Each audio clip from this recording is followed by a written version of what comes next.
A guerra foi declarada. Não contra o mundo inteiro, mas contra alvos específicos, e as razões são claras como água. O assunto já domina as conversas em todo o planeta. Enquanto isso, um avanço histórico: Ucrânia e Estados Unidos fecham um acordo que pode mudar o jogo. O que vem pela frente? Como esse conflito vai terminar? Todos os detalhes estão na mesa. A Rússia anuncia uma ofensiva implacável e jura derrubar Zelensky. As declarações são chocantes, e o plano, assustador. Para piorar, um bombardeiro russo violou o espaço aéreo da OTAN. A aliança não ficou de braços cruzados. Desta vez, a resposta foi dura, sem cerimônia. E tem muito mais: as notícias mais urgentes, os bastidores que ninguém conta. Você está assistindo ao Nesta, o canal que traz as informações mais quentes sobre Rússia, Bielorrússia, Ucrânia e o mundo, antes de todo mundo e de forma que todos entendam. Tudo o que você precisa saber, hoje, agora. A maior troca de prisioneiros da guerra entra em ação, 390 por 390. Ucrânia e Rússia concretizaram a primeira fase de um acordo inédito, libertando 390 ucranianos, 270 militares e 120 civis em troca do mesmo número de russos. Zelensky confirmou: a operação continua por mais 2 dias. Esse é o único resultado prático do acordo assinado em 16 de maio em Istambul, uma saída negociada pela Turquia para quebrar o impasse. Não é pouco, essa já é a 65ª troca desde que a guerra começou em larga escala. Mas há mais: Ucrânia e Estados Unidos dão um passo além da diplomacia. Os dois países lançaram oficialmente um fundo de reconstrução conjunto, com dinheiro real, gestão compartilhada e um plano claro para o futuro. Não são apenas palavras, são documentos assinados. Washington e Kiev uniram forças para investir na recuperação da infraestrutura ucraniana e no desenvolvimento do país. Um novo capítulo começa. E falando em recursos, o que aconteceu com aqueles minérios? Esqueceram do assunto? Trump declara guerra, mas não à Rússia. Desta vez, o alvo é a Europa. E não se trata de tanques ou mísseis, mas de uma batalha econômica sem precedentes. O ex-presidente dos Estados Unidos não poupou palavras. A partir de 1º de junho de 2025, recomenda um imposto de 50% sobre todas as importações da União Europeia. As acusações são pesadas. Segundo Trump, a UE foi criada para explorar os Estados Unidos no comércio, com barreiras alfabéticas, multas absurdas e processos judiciais injustos, gerando um déficit comercial de mais de 250 bilhões de dólares por ano. Negociações não levam a lugar nenhum. Por isso, proponho esse imposto direto, afirmou. Embora a Rússia não tenha sido atingida por novas sanções, a Europa sai perdendo, e muito. Uma taxa de 50% não é só um conflito comercial, é um terremoto na economia global. Os preços de tecnologia, carros, remédios e alimentos podem disparar nos Estados Unidos, os mercados de exportação europeus podem desabar, o euro pode entrar em colapso e uma nova onda de inflação pode varrer ambos os lados do Atlântico. Uma guerra comercial dessa magnitude não se via desde os anos 1930. E tudo isso acontece em um momento já instável, com déficits, eleições e recessão à vista. Trump divide o Ocidente enquanto diz enfrentar Putin e a China. Mas parece que sua batalha é contra todos, inclusive contra os próprios aliados. No melhor estilo América em primeiro lugar, ele exigiu que a Apple transfira sua produção das fábricas na Índia e na China para os Estados Unidos, ou enfrentará uma taxa de 25%. As ações da empresa despencaram, e Tim Cook deve estar agora procurando desesperadamente um cantinho no Iowa para montar o próximo iPhone Pro Max. O resultado? Tudo ficará mais caro. Muito mais caro. E agora, o que dizer? Será que ele está lutando contra os inimigos errados? Sua decisão pode abalar ainda mais um mundo já frágil. Mas não para por aí. A partir do próximo ano, os Estados Unidos vão abandonar a moeda de 1 centavo. Por quê? Porque custa mais produzir do que ela vale. Os preços serão arredondados para os 5 centavos mais próximos, e o governo economizará 56 milhões de dólares por ano. Uma medida pragmática, ou mais um sinal de que até as pequenas coisas estão fora de controle? Lavrov perde a compostura. O ministro das Relações Exteriores da Rússia, Sergei Lavrov, mergulhou de cabeça na retórica belicista. Em discurso inflamado, declarou que Moscou não permitirá que a Ucrânia seja governada após a guerra pelas leis da junta de Zelensky. Segundo ele, deixar milhões de falantes de russo sob um governo que proíbe até mesmo o uso da língua russa seria um crime imperdoável. A solução: a Rússia deve libertar todo o território ucraniano. O script é sempre o mesmo: linguagem, ilegalidade, a luta contra uma junta que só existe na imaginação do Kremlin. Lavrov ainda desdenhou do Vaticano como local para negociações, chamando a ideia de um pouco elegante. Suas palavras não são vazias. Ficou claro que qualquer acordo futuro só será aceito por Moscou se houver uma mudança de poder em Kiev. Ou seja, sob a fachada de um cessar-fogo, a Rússia prepara mais uma investida, desta vez, por território e controle total. A loucura avança, a desnazificação é reaquecida, e os falantes de russo voltam a ser usados como escudo humano para justificar a guerra. Ucranianos, este é o momento de vocês falarem. Deixem sua opinião nos comentários em russo, para que Lavrov entenda direitinho o que os russofalantes realmente pensam. A proteção que mata. O agressor alega que está protegendo os falantes de russo em Odessa. A cidade, que tentaram conquistar, foi atingida por mísseis balísticos, o alvo foi o porto. Resultado: 1 morto e 8 feridos, entre eles trabalhadores que estavam apenas cumprindo seu turno. Enquanto o mundo se prepara para o fim da maior guerra na Europa desde a Segunda Guerra Mundial, o desfecho não promete vitória para ninguém. O Centro de Geopolítica do JP Morgan Chase divulgou um relatório com 4 cenários possíveis para o fim do conflito. Nenhum deles prevê o retorno às fronteiras de 1991 ou a entrada da Ucrânia na OTAN. O ex-comandante em chefe das Forças Armadas Ucranianas, Zaluzny, já havia alertado: o caminho será longo e doloroso. A pergunta que fica é: até onde essa guerra vai nos levar?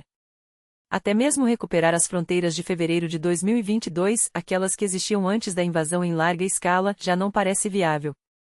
Os analistas do JP Morgan Chase desdobram 4 cenários, cada um mais sombrio que o outro, como o mapa de um futuro que ninguém desejaria, mas que se desenha diante de nossos olhos.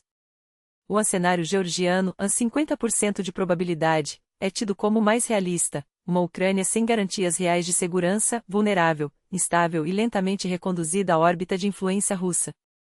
Não há paz, apenas um armistício frágil, uma trégua que respira pelo ferimento aberto de um país condenado a viver sob a sombra de Moscou. A história se repete, mas desta vez sem o heroísmo romântico dos manuais, apenas com o gosto amargo da derrota estratégica. O cenário israelense, a 20%, oferece um consolo ilusório: a Ucrânia recebe garantias de segurança do Ocidente, mas sem tropas estrangeiras em seu território. O país se transforma em uma fortaleza militarizada, onde cada cidadão aprende a dormir com um olho aberto, esperando o próximo ataque.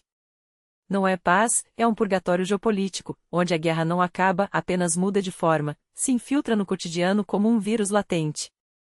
Já o cenário coreano, a 15%, parece saído de um roteiro de ficção: tropas europeias e serviços de inteligência americanos estacionados permanentemente em solo ucraniano, erguendo uma cortina de ferro 2.0. Uma barreira de dissuasão clara, mas tão improvável quanto um milagre em tempos de ceticismo. Afinal, quem, no Ocidente, estaria disposto a arriscar uma escalada direta com a Rússia por um pedaço de terra que, para muitos, ainda é apenas mais um ponto no mapa? E então ao cenário bielorrusso, em 15%, o pesadelo que ninguém ousa nomear em voz alta: o Ocidente vira as costas, a Rússia consolida seu domínio, e a Ucrânia se torna um protetorado, um estado fantoche onde a soberania é uma ficção legal. Não é anexação formal, é algo pior: a morte lenta de uma nação, engolida sem estardalhaço, enquanto o mundo olha para outro lado. Nenhum desses cenários prevê paz. Todos apontam para um intervalo, um respiro entre rounds de violência, onde a próxima guerra já está sendo planejada nos gabinetes de Moscou, Washington e Bruxelas. E o mais aterrador? Esse modelo pode se tornar um novo padrão. Se a agressão ficar impune aqui, qual será o próximo alvo? A Moldávia? Os países bálticos? A Polônia? A arquitetura de segurança global, construída com sangue e suor após 1945, desmorona como areia entre os dedos.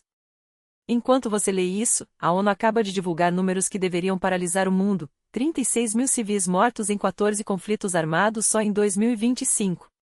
36 mil. Não são estatísticas, são vidas apagadas em explosões, fome e balas perdidas. O sistema humanitário, erguido para proteger os inocentes, está em colapso. Hospitais são bombardeados. Médicos são alvos. Crianças, 470 milhões delas, uma em cada 6 no planeta, crescem sob o som de sirens e o cheiro de pólvora. Tom Fletcher, coordenador de ajuda de emergência da ONU, não tem meias palavras. Alguns estados aplicam o direito internacional como um cardápio, escolhem o que convém, ignoram o resto. Isso não é justiça, é um convite ao caos. E enquanto a lei se cala, as armas falam. Na semana passada, caças poloneses interceptaram um bombardeiro russo Su-24 sobre o Mar Báltico, após manobras consideradas ameaçadoras pelo ministro da Defesa da Polônia.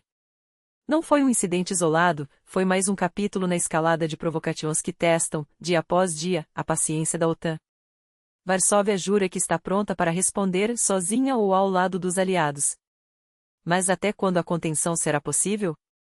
Enquanto isso, na Rússia, o céu também sangra.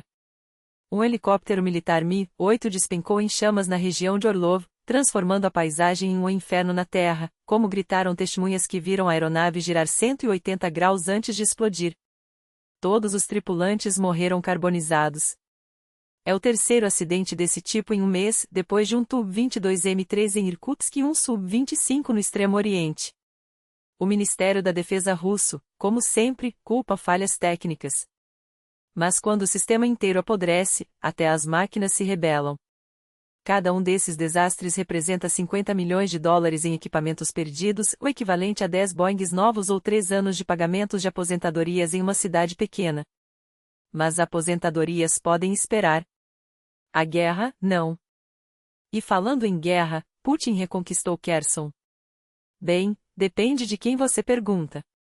O líder do Kremlin não pisou na cidade, mas já assina decretos como se fosse o dono. Proibiu os moradores de vender imóveis comprados com certificados russos, a uma ironia cruel, vindo de um regime que invadiu o país para libertá-lo.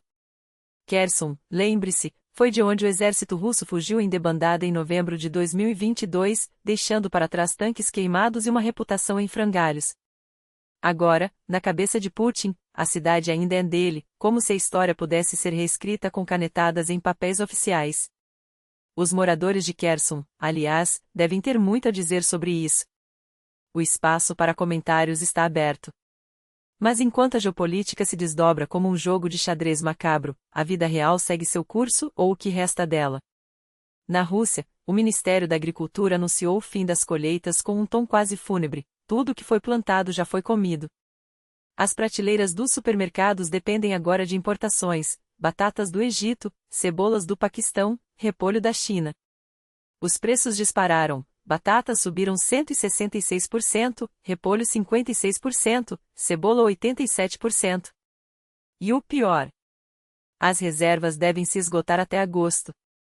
Na Bielorrússia, a situação não é melhor. Lukashenko, em tom desesperado, implora aos cidadãos que plantem mais batatas, até quem nunca plantou deve fazer isso agora. Ainda há tempo, ainda há sementes. Enquanto isso, em Moscou, discutem onde comprar ingredientes para o borscht, e os propagandistas se perguntam por que as pessoas têm caras azedas, como queixou-se o jornalista Evgeny Pustovoy: nossos avós tinham 5, 7 filhos depois da guerra. Eles queriam viver. Hoje temos tudo, e ao mesmo tempo, nada.